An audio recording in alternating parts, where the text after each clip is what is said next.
మన ప్రభువైన యేసుక్రీస్తు పరిశుద్ధ నామమున చేరిన సహోదరులకు పేరు పేరున వందనములో తెలియజేయుచున్నాను. దేవుని కృప చొప్పున మనము 2025 సంవత్సరము ఆఖరి మాసములో మరి మొదటి పునరుద్ధానం రోజున దేవుని సన్నిధిలో ఉన్నాం. కాబట్టి ఈరోజు వాక్యము ధ్యానించుచుండగా ముందుగా ప్రార్థన చేసుకొని వాక్య భాగంలోనికి వెళదాం. ప్రార్థన.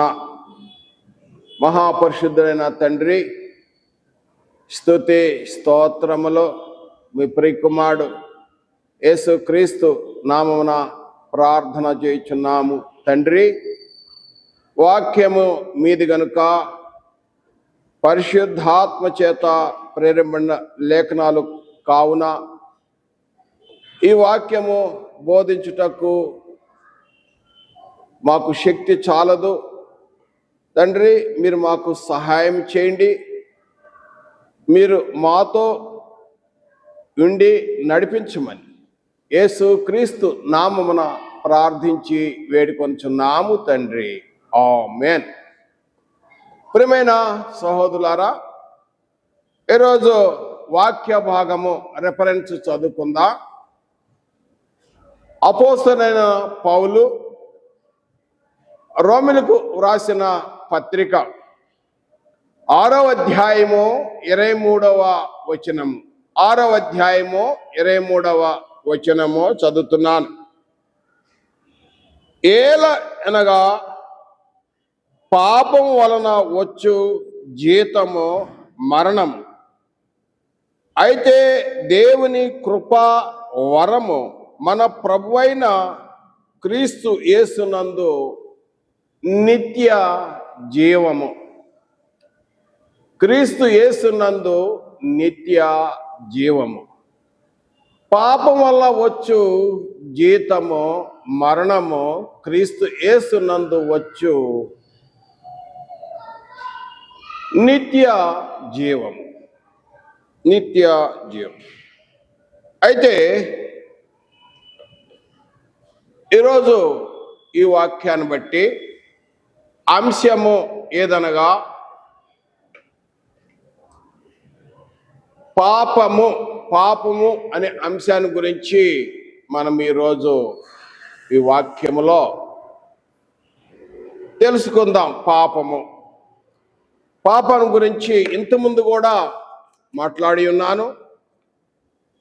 మరి అక్కడ అంతకుముందు వర్తమానంలో ఇవ్వని విషయాలు ఈ వర్తమానంలో ఉంటాయి. పాపాన్ని గురించి అనేక సార్లు మనం వింటూ ఉంటాం. విశేషంగా క్రైస్తవులు ఎక్కువగా మాట్లాడుతూ ఉంటారు.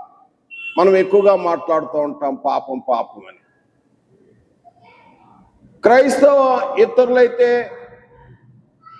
అంటారు పాపం ఎక్కడుంది అనేవారు లేకపోలేదు. కొందరైతే అసలు దేవుడే లేడు అనేవారు కూడా ఉన్నారు. బైబిల్ ప్రకారంగా చూసినట్లయితే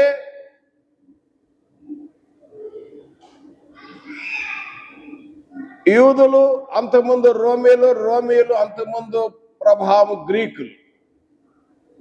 గ్రీకులు చాలా జ్ఞానవంతులు.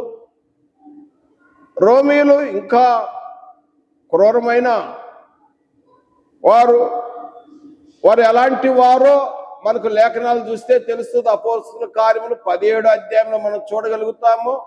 ఆ రోమీయులు ఎలా ఉంటారంటే రోమాపత్రిక 1వ అధ్యాయము 20 నుండి 23 వచనాలు మనం తేటగా చూడొచ్చు. నేను వాటిని వివరించట్లేదు. కానీ వారు ఆలోచనలు ఎలా ఉంటుందంటే పాపము అనేది ఎక్కడ ఉంది అనే ఆలోచనలో ఉన్నప్పుడు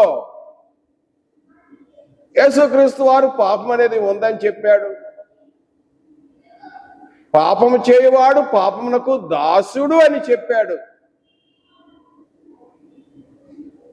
అదేవిధంగా క్రీస్తు బోధలో ఉన్నది, అపోస్తుల బోధలో కూడా ఉన్నది. అపోస్తులు కూడా గట్టిగా బోధించారు. ఆ రోజుల్లో ఫిలాసఫర్స్ చెప్పారు. వాళ్ళ ఆదర్శం ఆ జ్ఞానులు ఏమన్నారంటే పాపం ఎక్కడుంది అనే రోజుల్లో అపోస్తలుడైన యోహాను పాపం అనేది ఉందని గట్టిగా యోహాను రాసిన మొదటి పత్రికలో మనం విశేషంగా మొదటి అధ్యాయాలు మనం చూడగలుగుతాం. కాబట్టి పాపం అనేది ఉన్నది, బైబిల్ బోధిస్తుంది.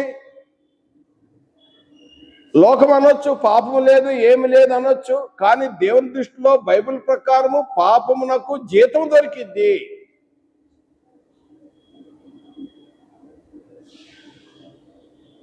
అని తేటగా బైబిల్ బోధిస్తుంది. కాబట్టి ఆ శాలరీ తీసుకోక తప్పదు, ఆ జీతం తీసుకోక తప్పదు. పాపం చేసిన వాడు పాపాలు ఊరికే పోవు. పాపాలంటే పోవు. అసలు పాపాలంటే ఏంటి, పాపం అంటే ఏంటి అనే విషయానికి వచ్చినట్లయితే మనం పరిశుద్ధ గ్రంథమే చూద్దాం. గ్రంథాన్ని బట్టి మాట్లాడుతున్నాను, నా అభిప్రాయాలు చెప్పడం లేదు.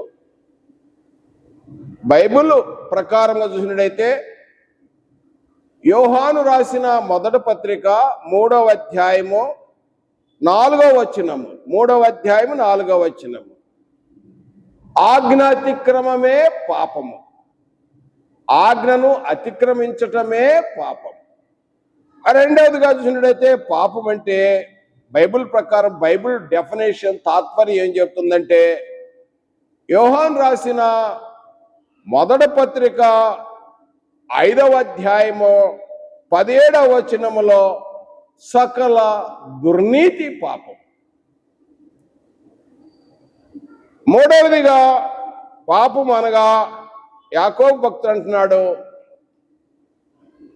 యాకోబు రాసిన పత్రికలో 4వ అధ్యాయం 17వ వచనములో మేలైనది చేయనెరిగి అలాగు చేయని వానికి పాపము కలుగును.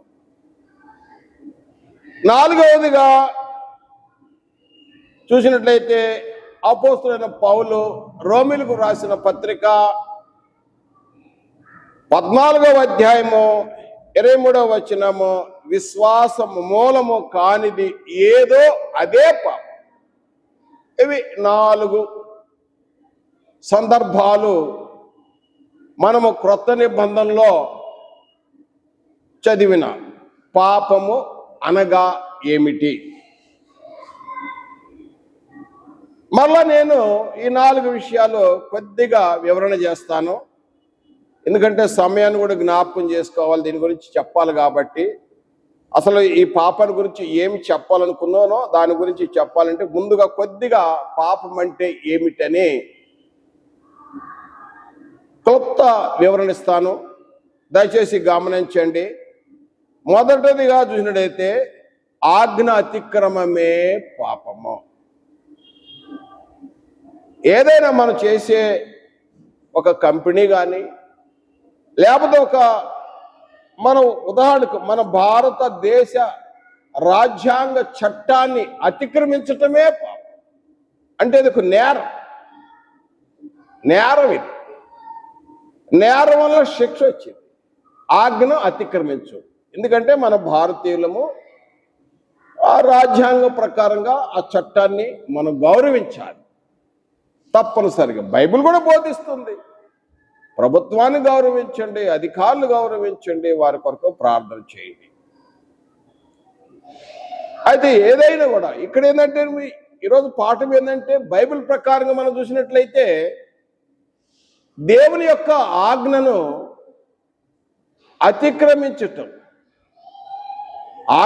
అతిక్రమించటం వలన పాపం. అది తర్వాత రెండవదిగా చూసినట్టయితే సకల దుర్నీతి పాపం.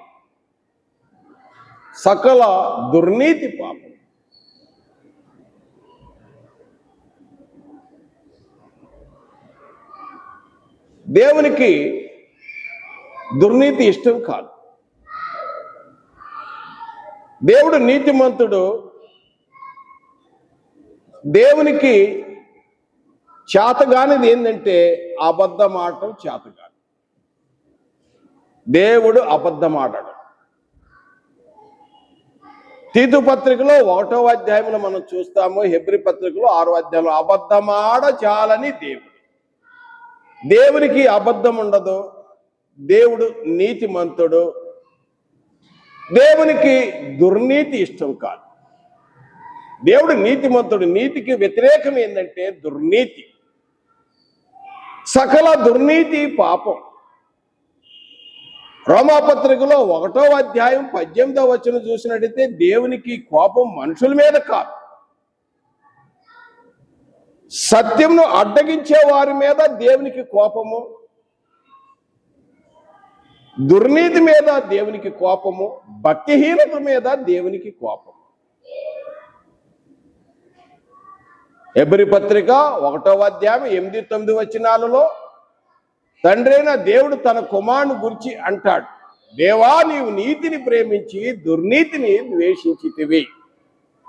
మనుషులకు ప్రతి మనిషికి ద్వేషం ఉంటది. దేవునికే ద్వేషము, దేవుని స్వభావంలోనే ద్వేషం ఉన్నట్టుగా మనకు కనిపిస్తుంది. అయితే ఆ ద్వేషం దేనికి ఉండాలి? నీతిని ప్రేమించాలి, మంచిని ప్రేమించాలి, చెడ్డను అసహించుకోవాలి, దుర్నీతిని ద్వేషించాలి. సకల దుర్నీతి పాపం. మూడోదిగా చూసినట్లయితే మేలైనది చేయనెరిగి అలాగు చేయకపోవటము పాపం. నీకు తెలుసు, మనం క్రైస్తవ సహోదరులు ఇతరులకు మేలే చేయాలి. మనకు బైబిల్ ఏం చెబుతుంది?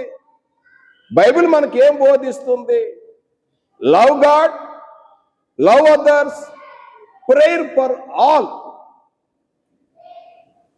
ఇది మనకు బోధించే విషయం ఇదైతే మనము ఏం చేయాలి? ఇతరులకు మేలు చేయాలి. మేలు చేసేది ఇది, కానీ కీడు చేయకూడదు. మేలు చేయవాడు దేవుని సంబంధి, కీడు చేసేవాడు దేవుని చూసిన వాడు కాడు. 4వదిగా చూసినట్టయితే రోమీయులు రాసిన పత్రిక 14వ అధ్యాయము 23వ వచనం చదివినాం. విశ్వాస మూలము కానిది ఏదో అదే పాపం. నువ్వు విశ్వసించట్లేదా? విశ్వసించకపోవటమే పాపం. విశ్వాసము మూలము కానిది ఏదో అది. కాబట్టి ఈ 4 విషయాలు, అసలు పాపం అంటే ఏంటో క్లుప్త వివరణ ఇచ్చాను. ఇప్పుడు అసలు పాపము ఏ విధంగా చేస్తాడు? పాపం అసలు పాపం ఏం చేస్తుంది? What sin does? పాపం ఏం చేస్తుంది? పాపం అంటున్నాం కదా, అసలు పాపం ఏం చేసింది? పాపం ఏం చేసిందంటే దేవునికి మానవునికి పాపము దూరం చేసింది, ఎడబాటు చేసింది. దేవునికి మానవునికి పాపం అనేది అడ్డుగోడగా వచ్చేసింది. అడ్డుగోడ, ఆర్టికల్, అడ్డంకు. పాపమే అడ్డంకు. మన ప్రార్థనలు కూడా, మన దుఃఖం కూడా చెప్పుకుంటున్నప్పుడు దేవుడు వినకపోవటానికి కారణం ఏంటంటే మన యొక్క ప్రార్థన దేవుని సన్నిధి చేరట్లేదంటే ఏదో అడ్డం వచ్చేసింది, ఒక బ్యారియర్ అడ్డం వచ్చింది. ఏంటి ఆ బ్యారియరు? ఏంటి అడ్డుగోడ? ఏంటంటే అదే పాపం. బైబిల్ చదువుదాం, బైబిల్ ప్రకారం చూద్దాం. యెషయా గ్రంథము, దయచేసి గమనించండి. యెషయా గ్రంథము 59వ అధ్యాయంలో చూసినట్టయితే, యెషయా గ్రంథము 59వ అధ్యాయంలో మొదటి 2 వచనాలు నేను చదువుతున్నాను, దయచేసి గమనించవలేను. ఏంటి పాపం ఏం చేసిద్దంటే దేవునికి మానవునికి ఎడబాటు, సపరేషన్ చేసిద్ది పాపం.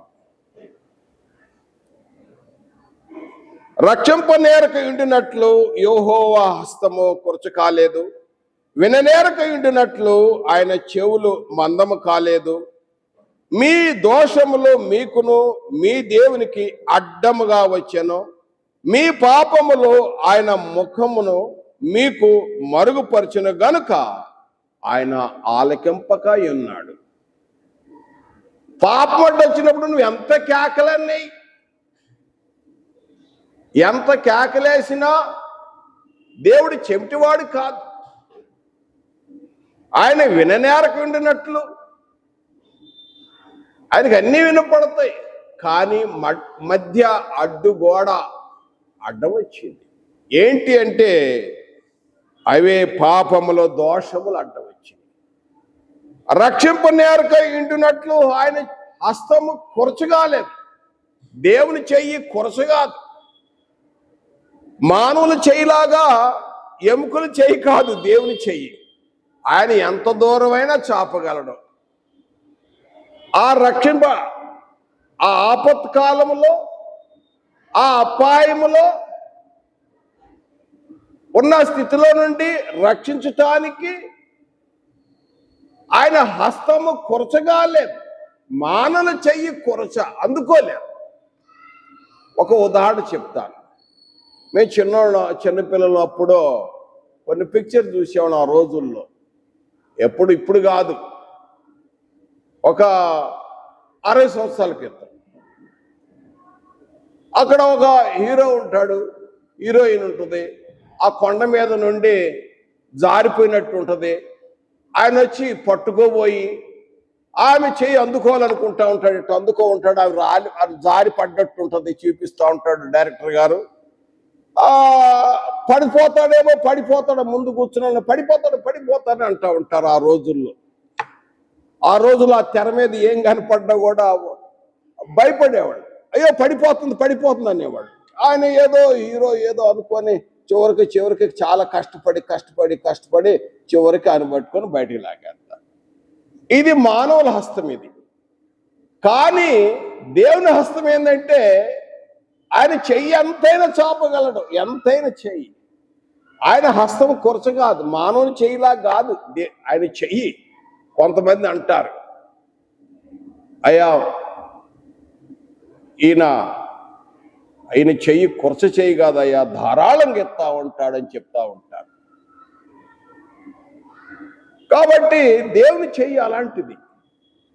కానీ అందుకోపోవటమే రక్షింపనేరక ఇండునట్లు ఆయన చెయ్యి హస్తము కొరచ కాలేదు.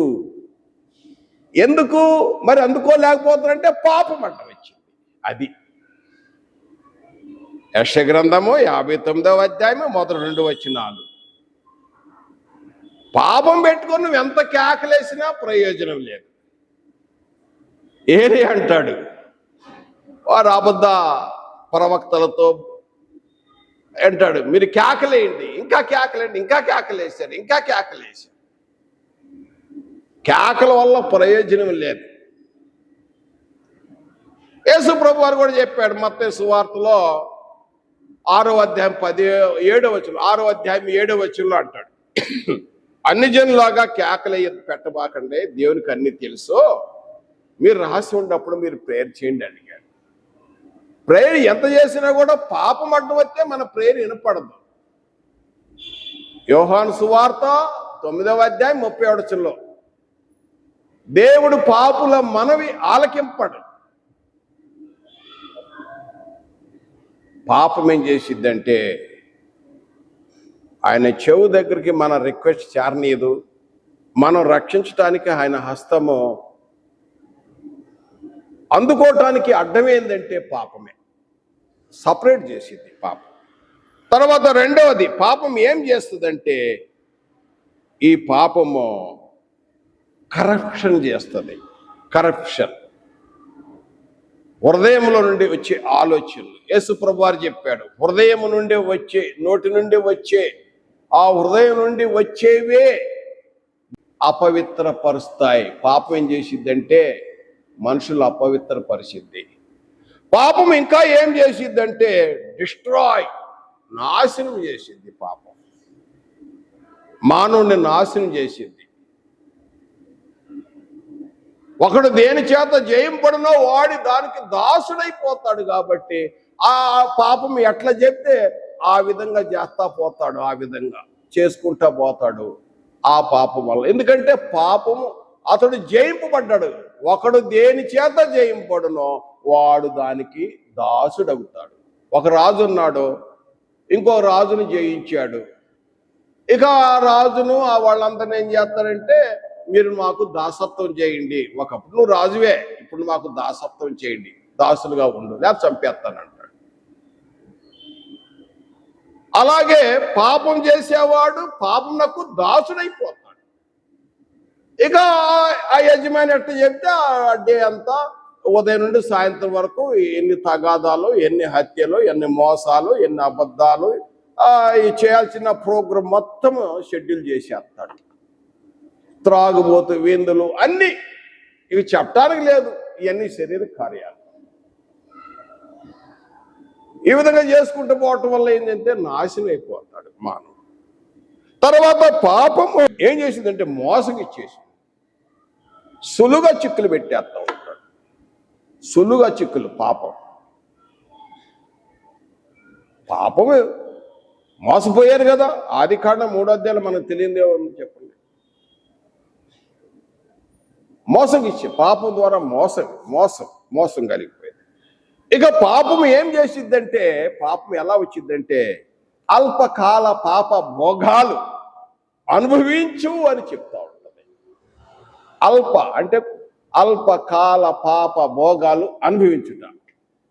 అనుభవించేటప్పుడు బాగా మంచి సంతోషంగా అనుభవిస్తాడు. దాని జీతం వచ్చిందే ప్రతిఫలము. అనుభవిస్తాడు, బాగానే అనుభవిస్తాడు. తర్వాత జీతం వచ్చింది. ఆ జీతం అనిపించేటప్పుడు చాలా కష్టంగా ఉంటుంది. ఎంతమంది కూడా ఒక ఉదాహరణ చెప్పాను, వ్యభిచారం గురించి చెబుతూ ఒక సందర్భం చెప్పాను. అతడు అల్పకాల పాప భోగాలు అనుభవించాడు, ఎయిడ్స్ జబ్బు తెచ్చాడు, సెక్సువల్ ట్రాన్స్ఫర్ డిసీజ్ అది. ఆ జబ్బు వచ్చింది ఆయనకి. ఆ ఎయిడ్స్తో చనిపోతున్నాడు. 20 సంవత్సరాల క్రితం అది జరిగిన సంగతి. అనుభవించేటప్పుడు బాగా అనిపించాడు, మంచి ఫిజిక్, 6 అడుగుల హైట్, మంచి పర్సనాలిటీ. కానీ చనిపోయే స్థితికి ఆ జబ్బుతో కృషించి చనిపోయేసరికి స్కెల్టన్ అయిపోయాడు. అంత మాత్రం కాదు, అతనేం చేశాడు, తన భార్య కూడా వ్యాప్తి చేశాడు ఆ జబ్బు.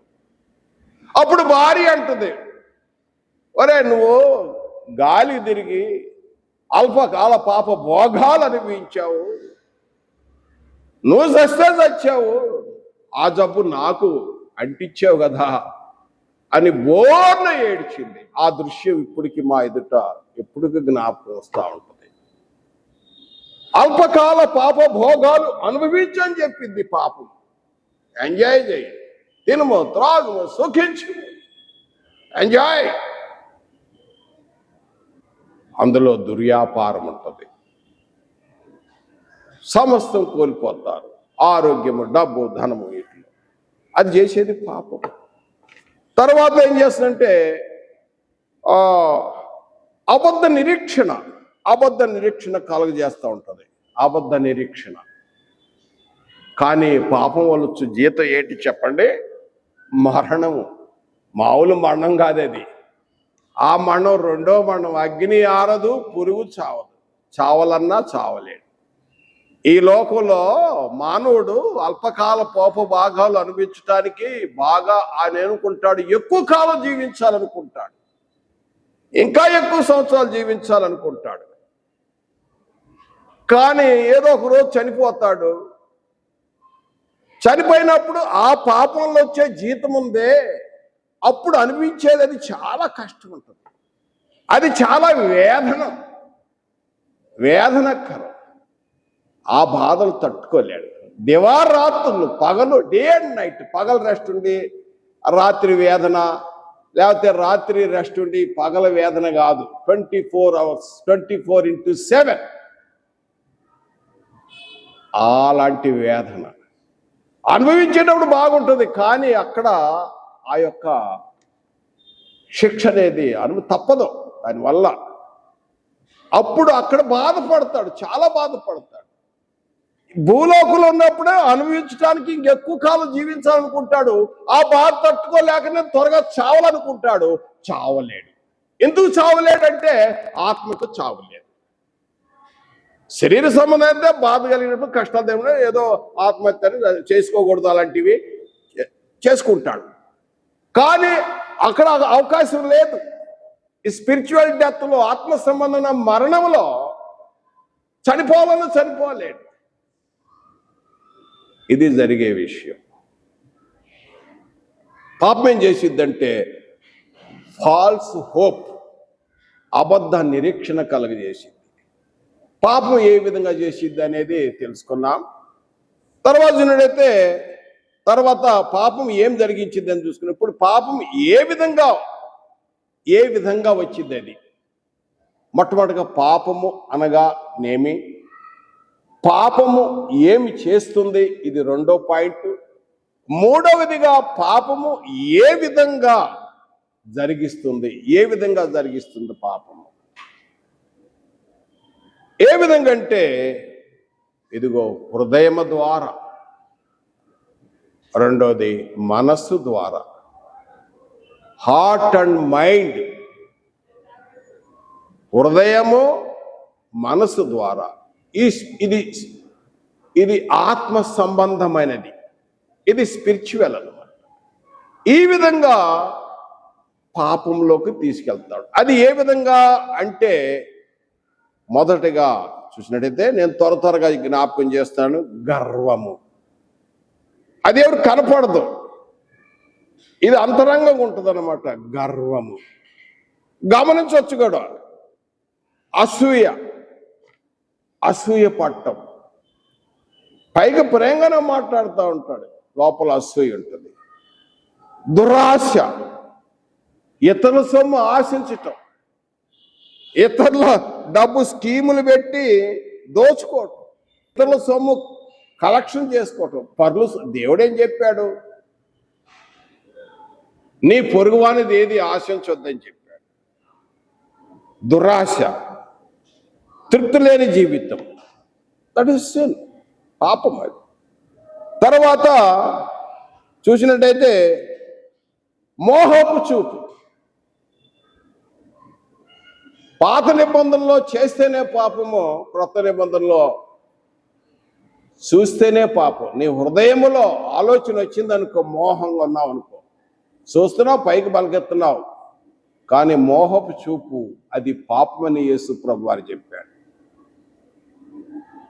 ఇది స్పిరిచువల్ అన్నమాట, అంతరంగంగా. అది బయట వాళ్ళకి తెలియదు, కానీ తన మనస్సాక్షి తెలుసు తాను ఎలా చూస్తున్నాడో. బహుశా అవతల గుర్తుపట్టవచ్చు కూడా, ఇందులో డౌట్ లేదు. ఈ విధంగా కూడా కోపము త్వరగా కోపం వచ్చింది, రాదని కాదు. కోపం అనేది దేవుని నీతిని నెరవేర్చదు. మన కోపమే మనకు శత్రువు అయితే, కోపము ఎక్కువైతే ఏమవుతుందంటే మన ఆరోగ్యం క్షీణించిపోతుంది. కోపము ఎక్కువయ్యి చివరికి ఇదిగో బ్రెయిన్ స్ట్రోక్ వచ్చే అవకాశం కూడా ఉంది. ఒక సహోదరుని, ఒక అతను, మా మిత్రుడు, ఒక ఆఫీసర్ మీద కోపడ్డాడు. ఆయన ఆఫీసరు వీళ్ళకి వెనకాల యూనియన్ ఉంది. ఈయన కోపడతా ఉన్నాడు. ఎవరు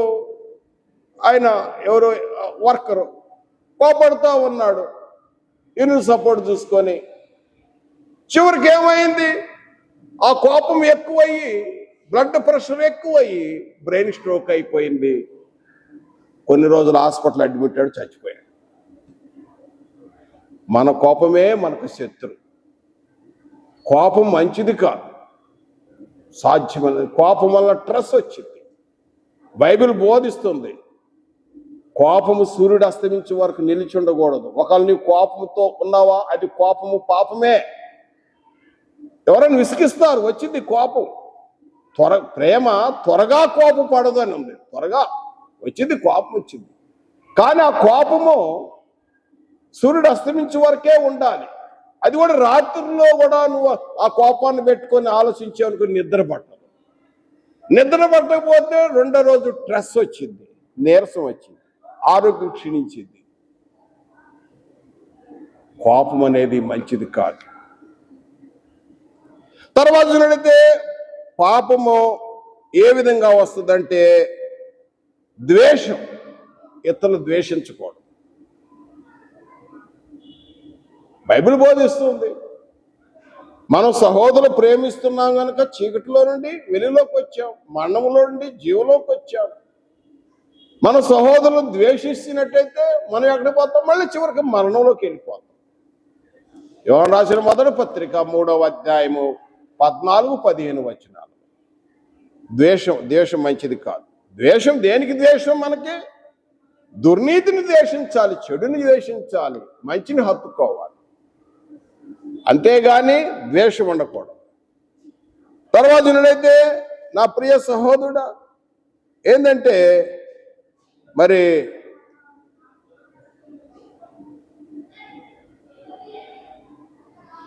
అనుమానం, డౌట్, విశ్వాసం మూలము కానిదేదే పాపం. కాబట్టి ఇన్ని విషయాలు పాపము ఏ విధంగా చేస్తుంది అని తెలియజేస్తూ ఇప్పుడు తర్వాత ఇది ఇప్పుడు వరకు నేను చెప్పింది ఏంటి? ఆత్మ సంబంధము. ఇవి అంతరంగంగా ఉన్న, ఇవి ఆత్మ సంబంధంగా వచ్చే ఇవి అన్నమాట పాపాలు. రెండవది ఇంకొక ఏ విధంగా అంటే పాపము మనం పలికే మాటల ద్వారా పాపం. మనం పలికే మాటలు. పేతురు భక్తుడు అంటున్నాడు, పేతురు రాసిన మొదటి పత్రిక 3వ అధ్యాయం 10వ వచనం. పేతురు రాసిన మొదటి పత్రిక 3వ అధ్యాయం 10వ వచనంలో జీవమును ప్రేమించి ప్రాణం అనలేదు అక్కడ, జీవమును ప్రేమించి మంచి దినములు చూడగోరు వారు చెడ్డ మాటలు పలకకుండా నీ నాలుకను నోటిని అదుపులో ఉంచుకో అంటున్నాడు. జీవం అంటే ఆత్మ సంబంధం అనేది, ప్రాణం అంటే శరీర సంబంధం. శరీర సంబంధం అంటే ఒక ధనవంతుడు తినుము త్రాగుము అని శరీరానికి చెప్తున్నాడు, ఇంత పోగు చేశాను నువ్వు బాగా తిను అని ప్రాణంతో చెప్తున్నాడు. కానీ ఇక్కడ పేతురు భక్తుడు ఉన్నాడు, ఇది ఆత్మ సంబంధం అనేది. నువ్వు ఇక్కడ వచ్చి మళ్ళీ దేవుని దగ్గరికి వెళ్ళాలంటే నువ్వు జీవను ప్రేమిస్తున్నావు, నువ్వు ఆత్మను ప్రేమిస్తున్నావు. అయితే మంచి దినాలు కావాలనుకుంటే చెడ్డ మాటలు పలకొద్దు, చెడు మాటలు పలకొద్దు. మన మాటలు చాలా మంచిగా, మృదుత్వంగాను, వినసొంపుగాను, తీయగాను, ఇతరులకు బాధ కలిగించే విధంగా మాటలు మాట్లాడావా, ఆ మాట మళ్ళా తీసుకోలేము. ఆ మాట ఎప్పుడూ జ్ఞాపకం ఉంటుంది, గాయం చేస్తుంది మాట.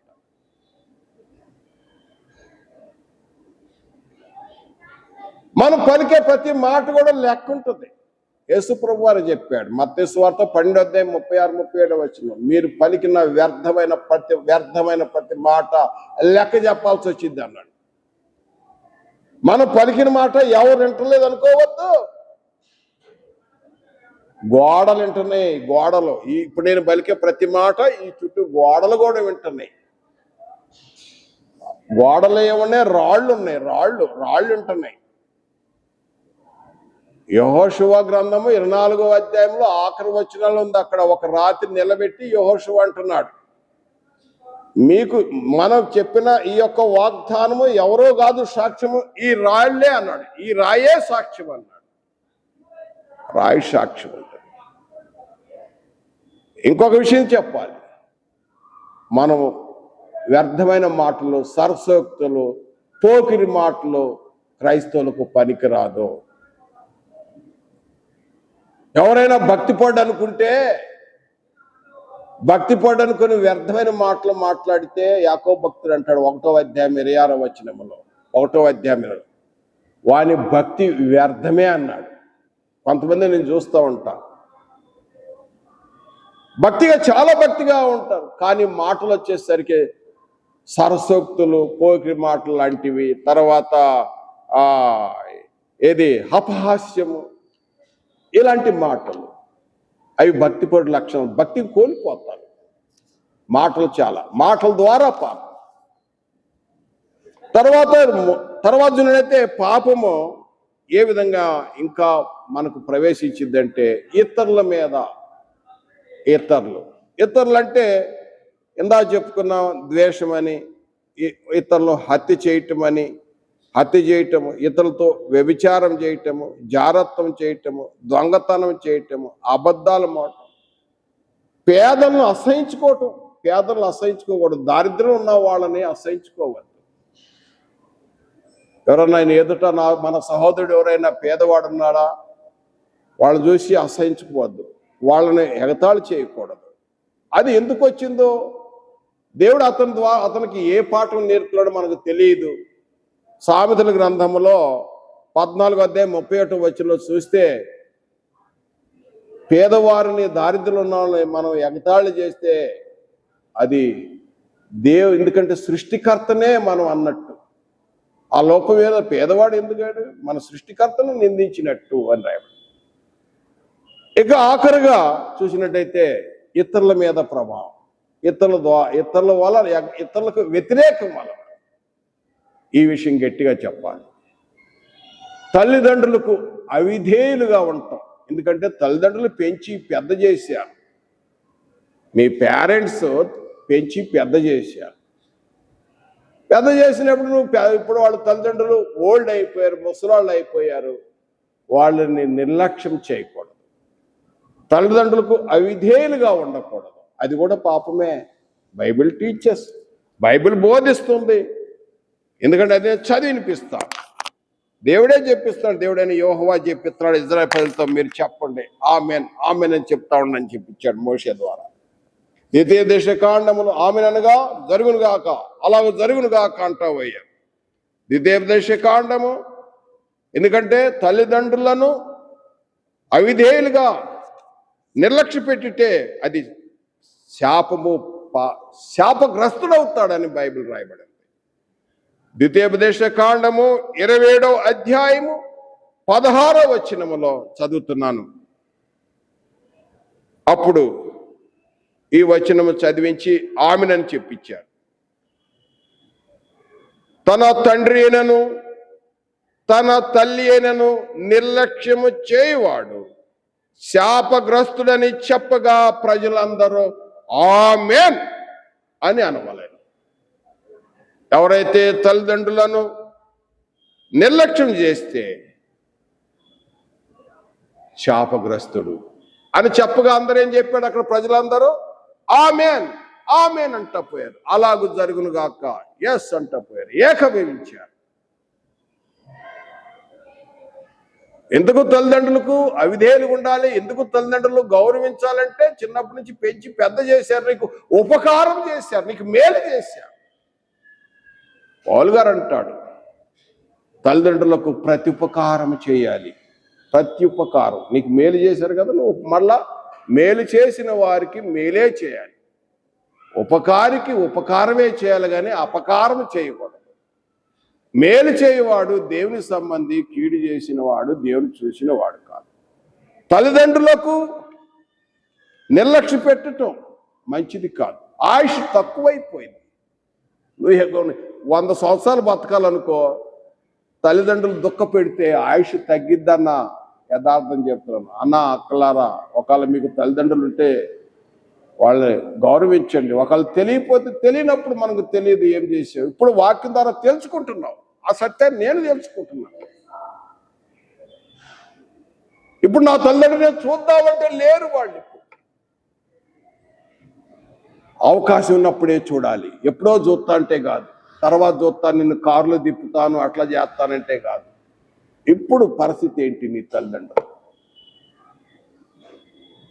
ఎఫ్సీ పత్రిక 6వ అధ్యాయములు అంటాడు, నీవు దీర్ఘాయుష్మంతుడవున్నట్టు నీ తల్లిని తండ్రిని నువ్వు వర్ధిల్లాలంటే నీ తల్లిని తండ్రిని సన్మానించు. తల్లిదండ్రులు నిర్లక్ష్యం చేస్తే పాపం. ఇవన్నీ కూడా పౌలు గారు ఏమంటాడంటే ఇవన్నీ శరీర కార్యాలు అంటాడు. శరీర కార్యాలని గలతీ పత్రికలో 5వ అధ్యాయం 19 నుండి 21 వచనాలు చెప్తాడు. ఇదే విషయాలు ఈ లిస్ట్ మొత్తం వచ్చేసింది అక్కడ. లిస్ట్ ఇప్పుడు చెప్పిన పాపాలని. ఇకపోతే నా ప్రియ సహోదరుడికి ఆఖరగా పాపం అనేది ఏంటంటే దేవుణ్ణి ఆరాధించకపోవటమే పాపం. దేవుని ఆరాధించాలి. దేవుని అపాయింట్మెంట్ను కాదనటమే పాపం. దేవుడు అపాయింట్మెంట్ ఇస్తున్నాడు.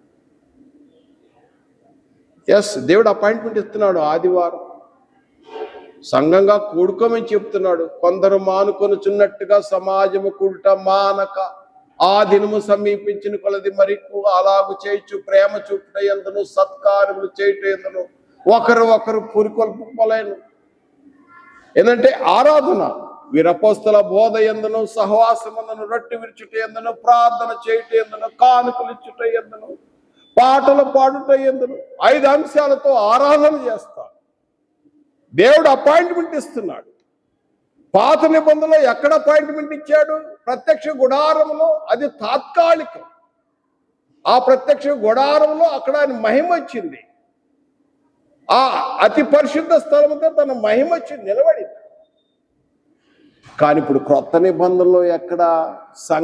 సంఘమే దేవుని ఆలయం. మనమే ఆయన ఆలయంగా కూడుకోండి, నేను మీ మధ్య ఉంటానంటున్నాడు.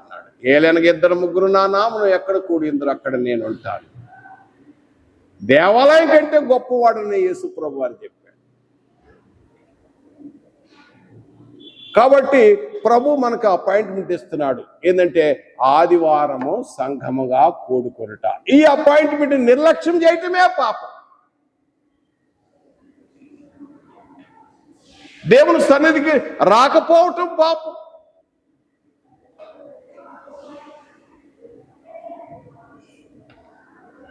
దేవుని సహవాసంలో ఉండకపోవటం పాపం. ఇప్పుడు అపాయింట్మెంట్ ఇస్తారు. కొన్ని విషయాలు యథార్థం జరిగినాయి చెప్తాను. నేను కథలు చెప్పను, పిట్ట కథలు చెప్పను. జరిగినాయి చెప్తున్నా యథార్థంగా. మా అనుభవాలు చెప్తా ఉంటా. ఇటీవల ముఖ్యమంత్రి గారు మాకు అపాయింట్మెంట్ ఇచ్చాడు పాస్టర్లందరికీ. ఎప్పుడు జరగలేదు. నిజంగా ఎంతో సగౌరవంగా తెలియజేస్తున్నాను. ఘనత వహించిన గౌరవనీయులైన ముఖ్యమంత్రి గారు పాస్టర్లందరూ కలుసుకొని ముచ్చటిచ్చినప్పుడు అది ఆ అపాయింట్మెంట్ మేము ఎంతో సంతోషించి తర్వాత మమ్మల్ని ఎంతో అడుగుతుంటే మేము ఎంతో ఆనందంగా చెప్పుకున్నాం. ఎక్కడికి వెళ్ళారు పాస్టర్ గారు అంటే ముఖ్యమంత్రిని కలవటానికి వెళ్ళాం. చాలా హ్యాపీ అయిపోయాం. ఈ అపాయింట్మెంట్ వెళ్ళటం మంచిది, పెద్దవాళ్ళని గౌరవించాలి. రెండవది జబ్బు వచ్చినప్పుడు మంచి డాక్టర్ని వెతుకుతాం. మేమైతే పరిగెడతాం, కార్పొరేట్ డాక్టర్ దగ్గర పరిగెడతాం, ప్రార్థన చేస్తాం. కానీ రోగుల కొరకు వైద్యుడు అవసరం. ప్రార్థనే. మనం ప్రకృతిలో ఉన్నాం, ఈ దేహంలో ఉన్నాం కాబట్టి తప్పనిసరిగా వైద్యం. యేసు ప్రభువు ఖచ్చితంగా చెప్పాడు రోగుల కొరకు వైద్యుడు. డాక్టర్ గారు అపాయింట్మెంట్ ఇస్తాడు. అపాయింట్మెంట్ టైంకి పోయి ముందే కూర్చుంటాం. Doctor appointment. గౌరవనీయుల అధికారులు కానీ మంత్రులు కానీ అపాయింట్మెంట్ ఇస్తే మనం ఎంతో సంతోషంగా వెళతాం. మన వైద్య నిమిత్తము ఆ అపాయింట్మెంట్ మనం నిర్లక్ష్యం చేయి. తర్వాత మనకు డబ్బులు అవసరం అవుతాయి. ఇది కూడా మా అనుభవం ఉన్నది. చాలా అవసరాలు ఉండేవి. నేను ఈ ప్రయాణం ఇటు వెళ్తున్నాను, నీకు అక్కడ ఇస్తాను 10,000 ఆడొచ్చి తీసుకో అన్నాడు అనుకో. ఒక అరగంట ముందే ఆడపోయి అక్కడ కూర్చొని ఎప్పుడు వస్తాడో కనిపెట్టుకొని చూసిన రోజులు ఉన్నాయి. ఏమో లేట్ అయితే గబాన్ని వెళ్ళిపోతాడని ముందే చెప్పాడు. నువ్వు లేట్ అయ్యాక నేను వెళ్ళిపోతాను, నీకోసం ఎదురు చూడను అబ్బాయి అని చెప్పేసి వెళ్ళిపోతాను. ఒక అరగంట ముందే ఆడపోయి అక్కడ కూర్చుంటావు చౌరాస్తాలో, ఎప్పుడు వస్తాడో ఎట్టుకుండా వస్తాడని. మరి దేవుడు అపాయింట్మెంట్ ఇస్తున్నాడు. నేను మీకు సంఘంగా కూడుకుంటాను కదా, ఆరాధనలో నేను ఉంటానన్నాడు. అపోస్తల బోధ, సహవాసం, రొట్టె విరుచుట, ప్రార్థన చేయుట, పాటలు పాడట, ఈ కార్యక్రమంలో మీరే నాకు ఆలయం. అప్పుడైతే ప్రత్యక్ష గుడారులో నా మహిమ ఉన్నది, ఇప్పుడైతే మీ మధ్యనే ఉన్నది, మీ మధ్య నేను ఉంటానని దేవుడు సెలవిస్తే ఈ అపాయింట్మెంట్ నిర్లక్ష్యం చేస్తారు. దేవుని అపాయింట్మెంట్ నిర్లక్ష్యం చేయటము పాపం అండి.